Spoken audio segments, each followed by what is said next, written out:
نحمده ونصلي ونسلم على رسوله الكريم اما بعد فاعوذ بالله من الشيطان الرجيم بسم الله الرحمن الرحيم قال الله عز وجل في القرآن المجيد والفرقان الحميد لعمرك صدق الله العظيم وبلغنا رسوله النبي الأمين الكريم ونحن على ذلك لمن الشاہدین والشاکرین والحمد للہ رب العالمین۔ حضرات محترم، اللہ رب العالمین کا بے پناہ فضل و کرم کہ اس نے ہمیں اپنی بارگاہ میں حاضری کی توفیق عطا فرمائی۔ اللہ رب العالمین ہماری اس بابرکت حاضری کو اپنی بارگاہ میں قبول و منظور فرمائے۔ ہمارے محترم قبلہ علامہ شاہ نواز مدنی صاحب دامت برکاتہم العالیہ، اس مسجد کے دیگر اسٹاف میں علامہ صاحب موجود ہیں، آپ تمام حضرات، اس مسجد کی انتظامیہ، تمام کی بارگاہ میں السلام علیکم ورحمۃ اللہ وبرکاتہ۔ ہمارے لیے بڑی سعادت کی بات ہے، خوشی کی بات ہے کہ اللہ پاک نے ہمیں ماہ میلاد النبی صلی اللہ علیہ وسلم میں اپنے پیارے حبیب صلی اللہ علیہ وسلم کا ذکر کرنے کی، ان کی باتیں کرنے کی، سننے کی، ذکر کی ہمیں توفیق نصیب فرمائی۔ آپ جانتے ہیں کہ محفلیں اور اجتماع جو ہوتے ہیں وہ انسان کی فطرت میں شامل ہے۔ انسان مل بیٹھنا چاہتا ہے، محفلیں کرنا چاہتا ہے، مجلسیں کرنا چاہتا ہے، یہ انسان کا فطرتی ایک تقاضا ہے۔ مگر فطرت کے تقاضے پورے کرنے کے بھی بڑے راستے ہوتے ہیں۔ تو کوئی کس طرح کی محفلیں سجاتا ہے، کوئی کس طرح کی۔ تو یہ اللہ پاک کی طرف سے ایک سعادت کی بات ہے کہ فطرت کا تقاضا بھی پورا ہو رہا ہے اور میرے رب کا ذکر بھی ہو رہا ہے اور اس کے حبیب کا ذکر ہو رہا ہے۔ تو یہ بڑی ہمارے لیے خوشی کی بات ہے، اور جو وقت یہاں گزر جائے وہ بڑا قیمتی وقت ہے۔ حضور علیہ السلام کی سیرت سے ہمیں کچھ سیکھنے کو مل جاتا ہے۔ ویسے تو سارا سال حضور علیہ السلام کا جو تعلق ہے ایک امتی کے ساتھ، اور حضور علیہ السلام کی جو حاضری ہے وجودی، یعنی اس کی جو کیفیت ہے ایک مومن کے ساتھ، یا حضور علیہ السلام کا ایک نزول ہے بندہ مومن پہ، وہ سارے سال کا ایک تعلق ہے۔ قرآن نے اس کو یوں بیان کیا ہے کہ النبی اولا بالمؤمنین من انفسہم، کہ یہ نبی مومنوں سے ان کی جان سے بھی زیادہ قریب ہے۔ یعنی یہ ایسا لگتا ہے کہ اس وقت سب سے زیادہ میرے قریب یہ مائک ہے، لیکن یہ سب سے زیادہ قریب نہیں ہے۔ سب سے زیادہ قریب میری اپنی جان ہے، میری اپنی روح ہے، جو میرے وجود کا حصہ ہے، جسے آنکھوں سے دیکھا بھی نہیں جا سکتا، مگر قرآن کہتا ہے یہ بھی تمہاری غلط فہمی ہے کہ وہ جان تمہاری سب سے زیادہ تم سے قریب ہے۔ کہا ہمارے مصطفیٰ تمہاری جان سے بھی زیادہ تم سے زیادہ قریب، مگر محسوس ہو تو کیا بات ہے، محسوس کرنے کی بات ہے، تعلق کی بات ہے، جڑ جانے کی بات ہے۔ بھئی رب اپنے بارے میں بھی تو کہتا ہے نا کہ نحن اقرب الیہ من حبل الورید، ہم تمہاری شہرک سے زیادہ قریب ہیں، مگر سوال یہ ہے کہ کہاں ہے رب۔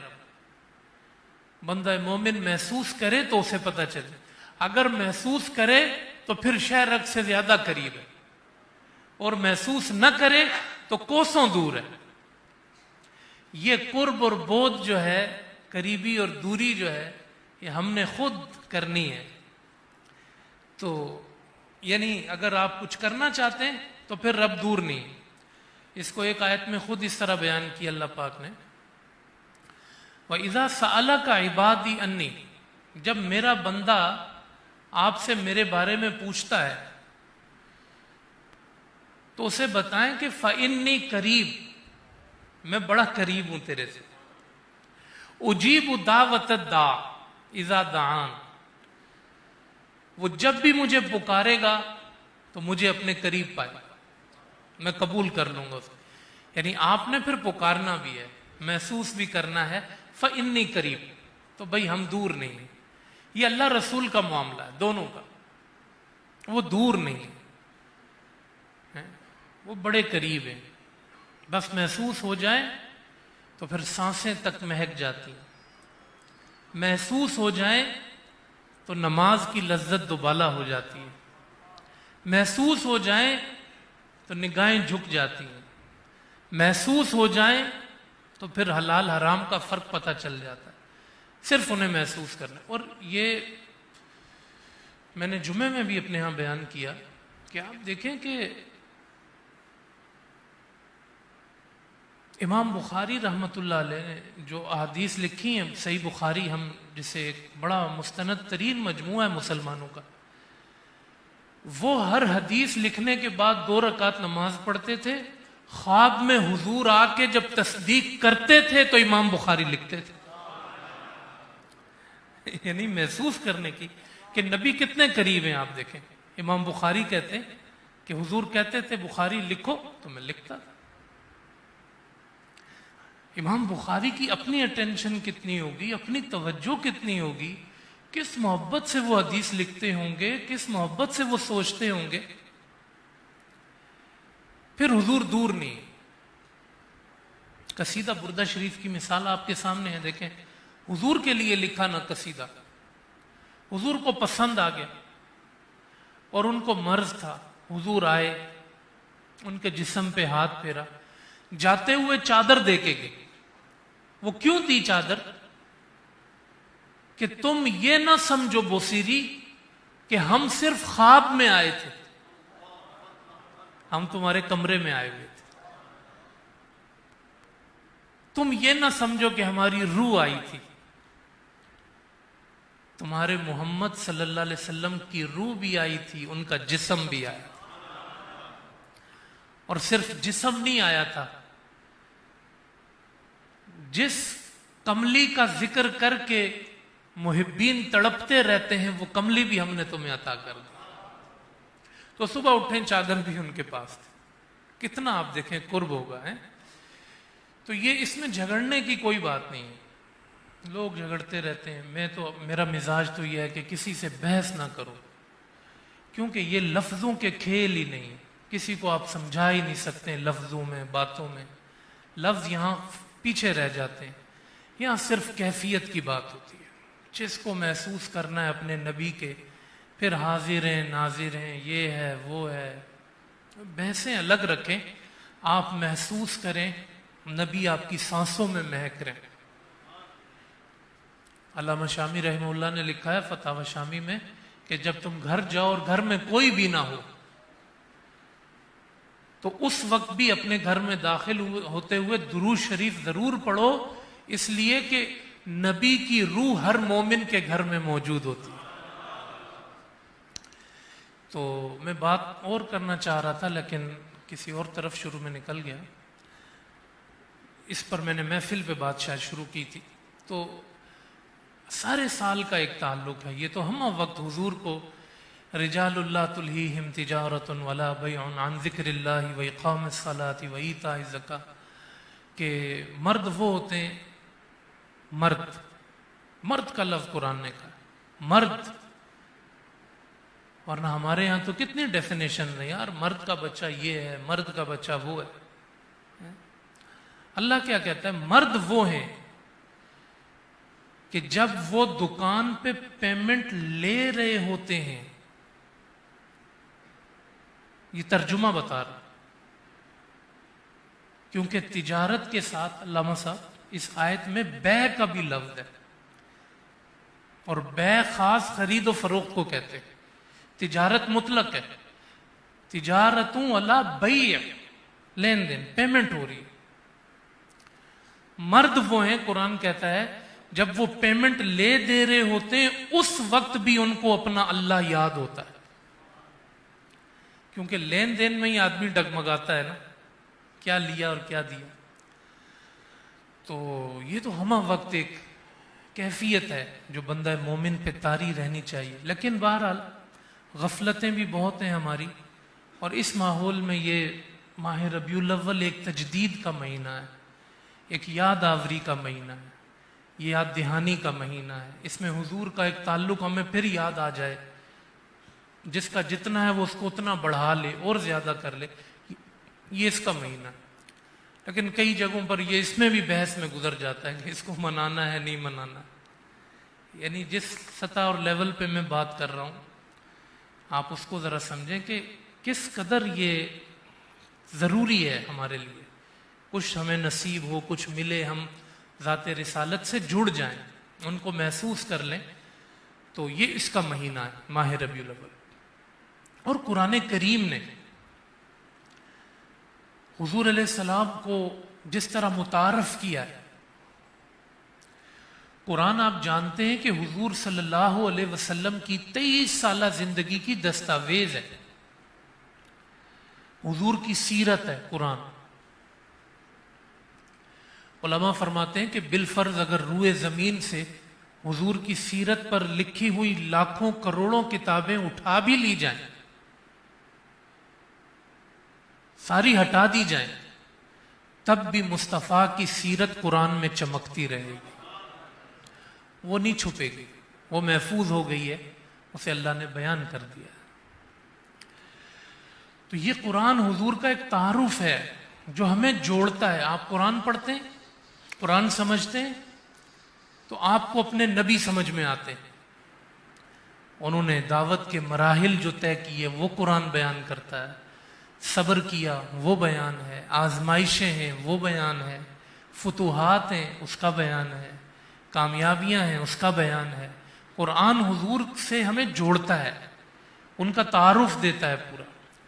ابتدا میں ان کو حکم آیا، یا ایھا المدثر قم فانذر وربک فکبر وثیابک فطہر والرجز فہجر، اٹھیں اپنے رب کا پیغام پہنچائیں۔ پھر خاندان والوں کے لیے جب حکم ہوا، وانذر عشیرتک الاقربین، اب یہ پیغام اپنے خاندان والوں کو پہنچائیں۔ پھر مکہ میں ارد گرد اور بھی قبیلے بستیاں تھیں، تو کہا وَكَذَلِكَ أَوْحَيْنَا إِلَيْكَ قُرْآنًا عَرَبِيًّا لِتُنذِرَ أُمَّ الْقُرَىٰ وَمَنْ حَوْلَهَا، ہم نے آپ کو قرآن دیا ہے یہ مکے والوں کو بھی سنائیں اور مکے کے ارد گرد جو بستیاں ہیں انہیں بھی سنائیں۔ پھر حضور نے ہجرت کی، ہجرت کا بیان ہے۔ حضور مدینہ پہنچے تو کہا لوگوں سے کہیے، قُلْ يَا أَيُّهَا النَّاسُ إِنِّي رَسُولُ اللَّهِ إِلَيْكُمْ جَمِيعًا، میں صرف مکے والوں کی طرف نہیں آیا تھا، میرے رب نے مجھے سارے جہانوں کے لیے رسول بنا کے بھیجا۔ عالمی سطح پہ پھر حضور نے بات کی ہے۔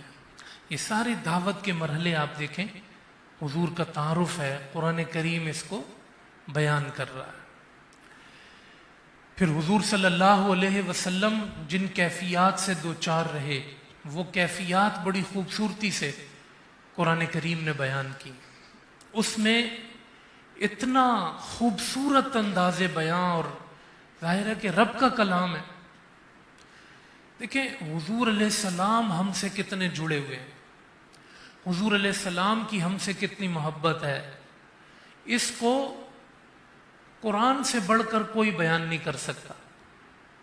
قرآن کہتا ہے کہ عزیز علیہ ما عنتم لقد جاءکم رسول من انفسکم عزیز علیہ ما عنتم حریص علیکم بالمؤمنین رؤوف الرحیم۔ یہ نبی تمہارے پاس آئے، ان کی شان یہ ہے کہ اگر تکلیف تمہیں ہو، درد اس نبی کے دل میں ہوتا ہے۔ تم تکلیف اٹھاتے ہو، پریشان یہ ہوتے ہیں، یہ حضور کی جو پریشانی ہے یہ قرآن بیان کر رہا ہے، ہماری پریشانی۔ آگے کہا حریص علیکم، تم پہ حریص ہے۔ حریص کے معنی ہوتے ہیں لالچی، اور یہ مذموم صفت ہے، بری صفت ہے لالچی ہونا، لیکن کب؟ جب آدمی اپنے لیے لالچ کرتا ہے۔ لیکن ساتھ ہی قرآن نے جب حضور کی صفت اسے بنایا تو علیکم لگایا ساتھ، حریص علیکم، تمہاری حرص رکھتے ہیں، تمہارے بارے میں فکر مند رہتے ہیں، تمہیں کچھ مل جائے، تمہاری بخشش ہو جائے، تمہاری توبہ قبول ہو جائے، تمہارے درجات بلند ہو جائیں، تمہیں ظاہر و باطن کی نعمتیں مل جائیں، یہ مصطفیٰ کریم تم سے چاہتے ہیں، یہ رب سے چاہتے ہیں۔ حریص علیکم بالمؤمنین رؤوف الرحیم، مومنین پہ مہربان ہیں، رحم فرمانے والے۔ آپ اس آیت میں دیکھیں وہ حضور کی پریشانی کو بیان کیا گیا ہے۔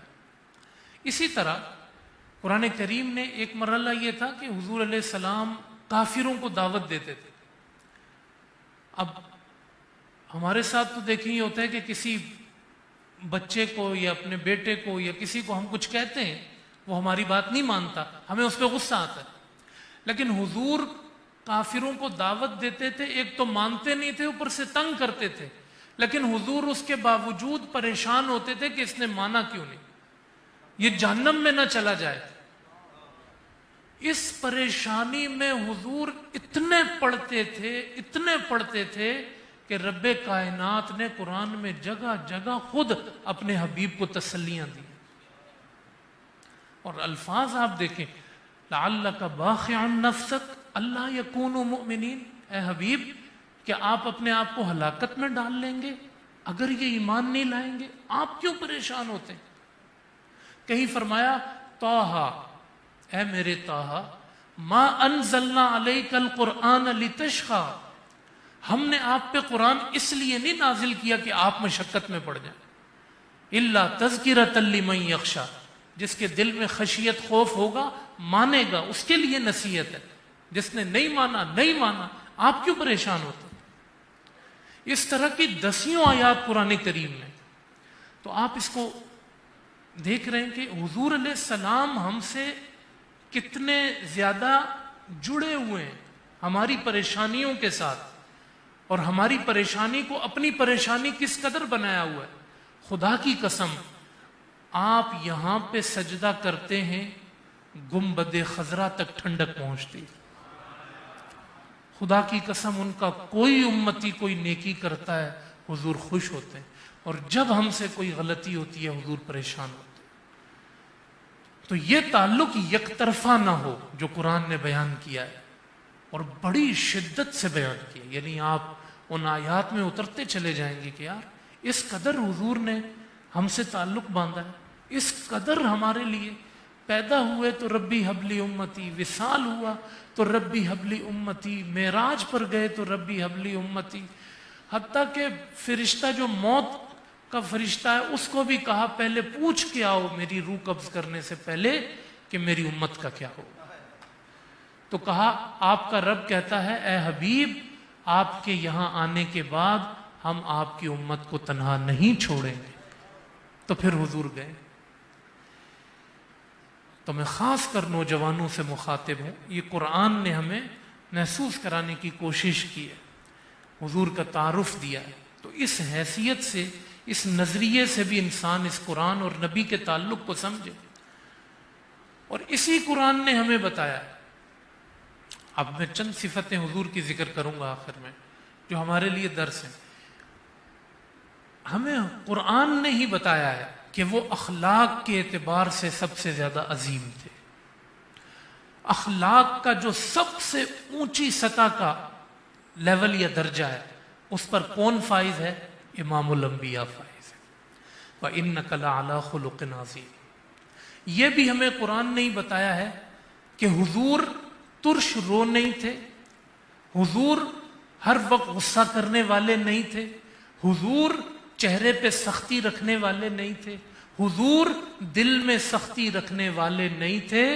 قرآن کہتا ہے یہ ایسے تھے کہ جہاں ہوتے تھے ان کے ارد گرد ستارے جگمگاتے رہتے تھے۔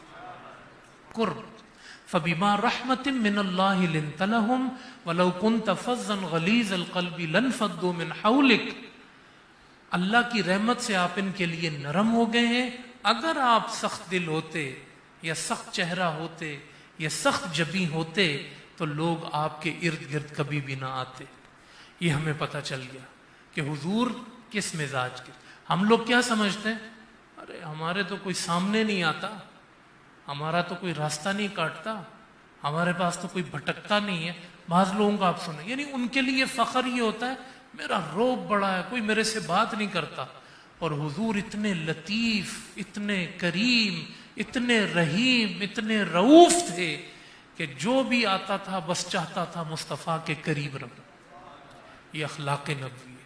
یہ ہمیں قرآن نے ہی بتایا ہے کہ وہ بلند حوصلہ تھے، مستقیم الارادہ تھے، بڑے عزم والے تھے۔ آپ دیکھیں پوری روئے زمین پر ایک غار تھا جس میں حضور پناہ لیے ہوئے اور ایک دوست ان کے ساتھ ہے، ٹھیک ہے۔ اس مرحلے پہ غار کے چاروں طرف موت منڈلا رہی ہے، مشکل ترین مراحل ہیں۔ ہمیں تجسس ہوگا نا کہ یار ایک انسان اس کیفیت میں کیا سوچ رہا ہے، کیا بول رہا ہے، اس کی کیفیت کیا ہے۔ یہ قرآن نے ہمیں بتایا کہ جب وہ غار میں تھے، لوگ ان کی خون کے پیاسے تھے، اس وقت بھی وہ اپنے ساتھی سے کہہ رہے تھے اذ یقول ثانی اثنین اذ ہما فی الغار اذ یقول لصاحبہ لا تحزن ان اللہ معنا۔ اور میرے ابو بکر بھلے موت منڈلا رہی ہے مگر غم نہ کرنا، پریشانی نہ کرنا، کوئی ہمارے ساتھ ہے تو نہیں ہے تو نہ ہو، ان اللہ معنا، اللہ تو ہمارے ساتھ ہے۔ یہ قرآن نے ہمیں بتایا۔ دین کے لیے جب آپ اٹھے ہیں نا پھر کوئی پریشانی نہیں، جب آپ دین پہ عمل کر رہے ہیں نا پھر موت کچھ بھی نہیں، اللہ آپ کے ساتھ، وہ آپ کی حفاظت کرے گا۔ یہ سیرت نبوی کس نے بیان کی؟ خود قرآن کریم نے بیان کی۔ فاعف عنہم، انہیں معاف کیجئے۔ معاف کون کرتا ہے؟ جس میں تحمل ہوتا ہے۔ قرآن نے ان کا تحمل بیان کیا، برداشت بیان کیا۔ آپ یقین کریں ہمارے آج کے موجودہ معاشرے کا سب سے بڑا مسئلہ ہم برداشت نہیں کرتے، ہم برداشت نہیں کرتے۔ طلاقیں بڑھ رہی ہیں، چھوٹی چھوٹی باتوں پہ طلاقیں بڑھ رہی ہیں، قتل بڑھ رہے ہیں، لڑائی جھگڑے بڑھ رہے ہیں، جگہ جگہ بھیڑ آپ کو نظر آ جائے گی لڑائی جھگڑے کی، تھوڑی دیر کے لیے بھی برداشت نہیں۔ آپ یقین کریں یہ حضور کی سب سے بڑی صفت ہے، برداشت، حلیم۔ یار مکہ میں 13 سال حضور نے گزارے، 13 سال۔ مجھے بتاؤ کیا 13 سال برداشت نہیں تھے؟ برداشت برداشت برداشت، حتیٰ کہ جب طائف میں حضور پلٹے ہیں، خون نکل رہا ہے، نالین مبارک تک خون گیا ہوا ہے، تو اب آپ مجھے بتائیں مکہ والوں نے بھی تانے دے کے کہا کہ ٹھیک ہے طائف چلے جاؤ، طائف گئے تو طائف والوں نے بھی کہا جاؤ یہاں سے۔ آپ ذرا کیفیت دیکھیں، آپ مکہ میں واپس پلٹ کے جانا ہے وہ بھی قدم بھاری ہو رہے ہیں، طائف والے بھی برداشت نہیں کر رہے۔ اب اپنی کیفیت کیا ہوگی حضور کی؟ تو اس وقت اپنے رب سے کیا کہا حضور نے جب اللہ نے اس کیفیت میں حضور کی فرشتہ بھیجا تھا، یعنی یہ ایسے الفاظ تھے، تو حضور نے اپنے رب سے کیا کہا؟ بڑے سادے جملے تھے، کہا یا اللہ میں نے تکلیفیں اٹھائیں، پریشانیاں اٹھائیں، مگر میں تجھ سے عرض کرتا ہوں اس مرحلے پر کہ اب بھی اگر تو مجھ سے راضی ہے تو محمد کا کچھ نہیں گیا، اگر تو مجھ سے راضی۔ اس وقت بھی اپنے اللہ سے کیا کہہ رہے؟ یا اللہ تو مجھ سے راضی تو ہے نا؟ حضور کی اپنی کیفیت آپ دیکھتے ہیں، یا اللہ تو مجھ سے راضی تو ہے نا؟ اللہ نے فرشتہ بھیجا، کہا پہاڑ والا جاؤ ان کو مارو جس کا حضور کہیں، لیکن حضور نے کہا نہیں، میں چاہتا ہوں کہ ان کی نسلوں سے لوگ ایمان لائیں۔ یہ برداشت تھی، یعنی اس کا 1000واں حصہ بھی ہم لوگوں میں آ جائے نا تو آپ یقین کریں گھر کے گھر سدھر جائیں، سنور جائیں۔ جو اجڑ جاتے ہیں یا ہمارے غصے سڑکوں پر آپ دیکھیں ڈرائیو کرتے ہوئے میں 1 منٹ کے لیے ضبط نہیں ہوتا ہے، گالی زبان پہ آ جاتی ہے، گالیاں تو آپ کہیں باہر نکلے ہوئے تو ضبط کی تو بات ہی نہیں ہے، تکیہ کلام آپ کو سنائی دے گا۔ ایک صحابی کہتے ہیں حضور علیہ السلام نے جب مجھ سے بیعت لی، 1:15 تک میرا ٹائم ہے، ناطخواں بھی آ گئے ہیں آپ کے، تو 4 منٹ رہ گئے۔ جی تو حضور علیہ السلام نے کہتے ہیں جب حضور نے مجھ سے بیعت لی، اب آپ دیکھیں بھائی بیعت، کلمہ پڑھو اشہد ان لا الہ الا اللہ اشہد ان محمد، ہاتھ میں حضور کا ہاتھ ہے۔ حضور نے ان سے کیا کہا ایک بات کی مجھے قسم دو، عہد کرو۔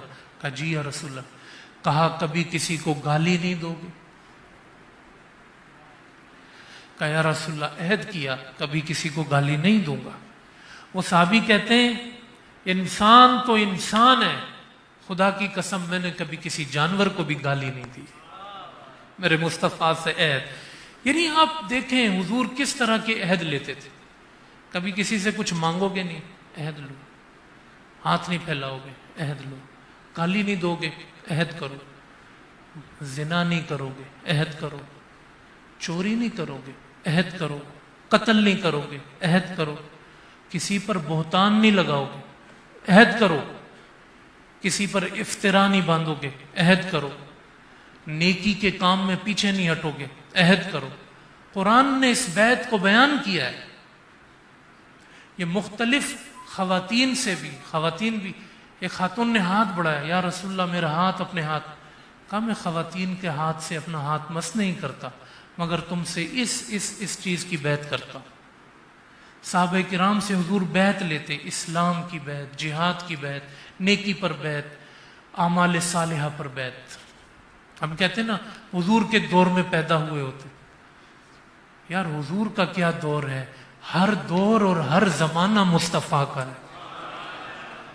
مصطفیٰ کا قرآن بھی باقی ہے، مصطفیٰ کی شریعت بھی باقی ہے، اور مصطفیٰ کے احکام بھی باقی ہیں۔ کہنے کی کوئی ضرورت نہیں، یہ اللہ کی تقسیم ہے، اس نے جس کو جہاں رکھا۔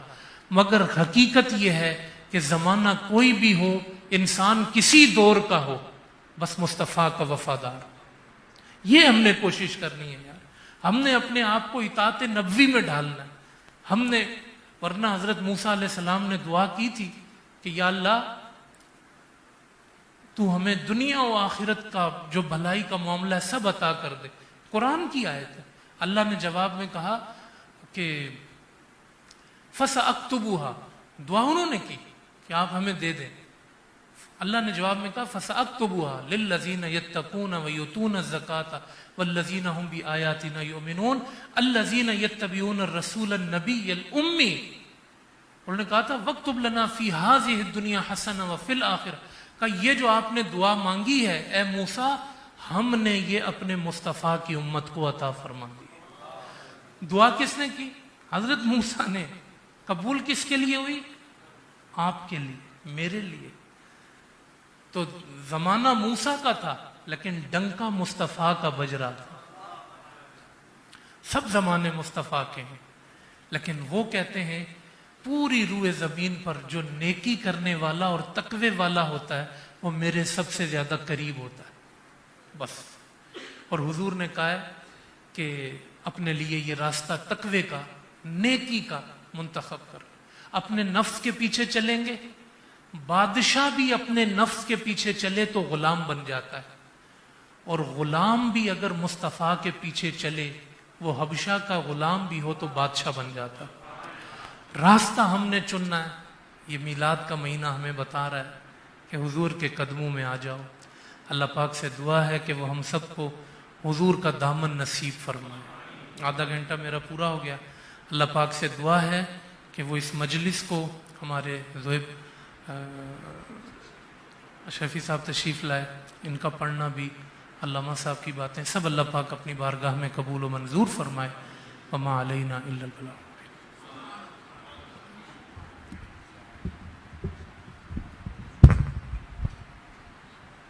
ہماری خوش قسمتی کہ الحمدللہ ملک پاکستان کے معروف نعت خوان ہمارے نہایت ہی محترم اور مہمان نعت خوان محمد زہیب اشرفی حیدرآباد سے تشریف لائے ہیں. اللہ تبارک و تعالیٰ ان کا نا قبول و منظور فرمائے. ہم دل کی اتھا گہرائیوں سے ان کو خوش آمدید کہتے ہیں. انشاءاللہ ان کے کلام کے بعد اصل میں یہ اپنے وقت کے تو پابندی ہیں لیکن ٹریفک کی وجہ سے کافی تاخیر ہو گئی, تو ورنہ 11:25 پہ درود سلام کا ہمارا ارادہ تھا, لیکن یہ مہمان ہیں حیدرآباد سے تشریف لائے ہیں. یہ میں تقریباً 2009 سے میری ان سے ملاقات ہے. جی ماشاء اللہ علامہ صاحب کی تو یہ خاصیت ہے ماشاء اللہ, شروع سے باہر کنز ایمان میں تشریف لاتے رہتے ہیں, تو ماشاء اللہ وہاں سے ان کو سنا, پھر سوشل میڈیا پہ یا بھائی QT پہ بھی ماشاء اللہ تشریف لاتے رہتے ہیں. تو آپ نے بیان سنا ماشاء اللہ, تو کیسے یعنی کہ ان کے ملفوظات سے ہمارے قلوب جو ہے منور ہوئے. ہمارے زہیب اشرفی بھائی حیدرآباد سے تشریف لائے ہیں.